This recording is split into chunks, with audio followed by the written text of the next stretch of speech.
properties of logarithms, they really mirror the properties of exponents pretty closely. For instance, with the product property, if we see the log of m times n, so we see multiplication, what should we do? Just like exponents, we should add them. But how? If we have the log base b of m times n, we can split that up into two logs, where it's the log base b of m plus the log base b of n. Right? So if we see multiplication, we do addition. The quotient property, if we see division, we do just like we did with exponents, and we're going to take log base b of m minus log base b of n. Right? So instead of condensing this down with logarithms, we're kind of expanding this out. So when we see division, we subtract and we create two logarithms out of one. With the power property, just like power to a power, we multiplied those powers together. Now what we're going to do is take this power and multiply it by the logarithm. Okay? And this can help us to find logs of of different numbers, just knowing a couple of initial logs. Like in this example, we know log base 4 of 3 is 0.792, and log base 4 of 7 is 1.404. So if we want to find the log base 4 of 21, what we do is we look at 21 as 3 times 7. So we see multiplication, so what we should do is addition. And we break this up into two logarithms by adding them together. And then we can go back to our problem, and since I know the log base 4 of 3 is 0.792 and the log base 4 of 7 is 1.404, I'm just going to substitute those numbers. 0.792 plus 1.404. And that's a lot easier to add together to get 2.196.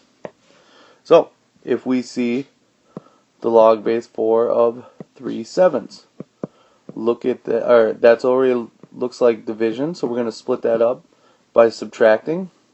Oops. So we're going to take the log base 3, or the log base 4 of 3, and subtract the log base 4 of 7.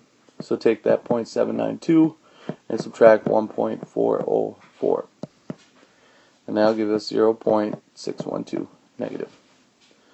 Another one, log base 4 of 49. Well, we know that 49 is 7 squared. So since we're going to use that power property, and when we see power, we're going to do multiplication. So 2 times log base 4 of 7. Substitute in that 1.404, and it's obviously going to be 2.808. Two problems that are going to pop up a lot when it comes to the properties of logarithms is to expand and to condense. If we're going to expand this, we got a lot of things going on. So let's just take the biggest thing first, which looks like this division. Right, so I'm going to expand this by writing the common log of the numerator minus the common log of the denominator. This guy's taken care of. Now let's start to expand this a little bit more. So, grab a different color here. I see multiplication. So I'm going to break that one into the log of 5 plus the log of x cubed. And we'll keep this minus log of 4 around. Now, log of 4 is simplified, log of 5 is simplified. What we need to do is expand that a little bit more.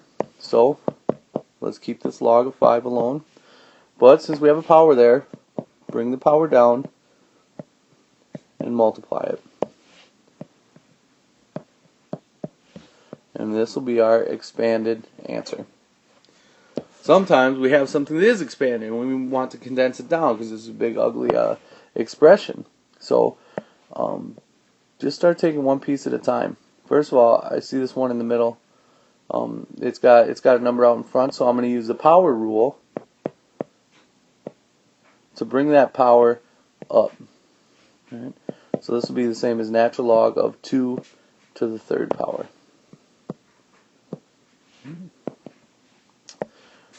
Now I'm just going to go in order. Since I see adding in between those two, what I'm going to do is condense that down using multiplication.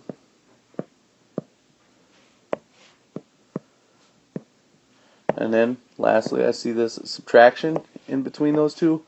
So that'll be the natural log of 9 times 2 to the third divided by 3.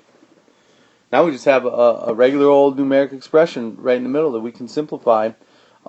This 3 cancels with 9 and leaves us with 3, so we'll have 3 times 2 to the third. 2 to the third is 8, so 3 times 8 is 24.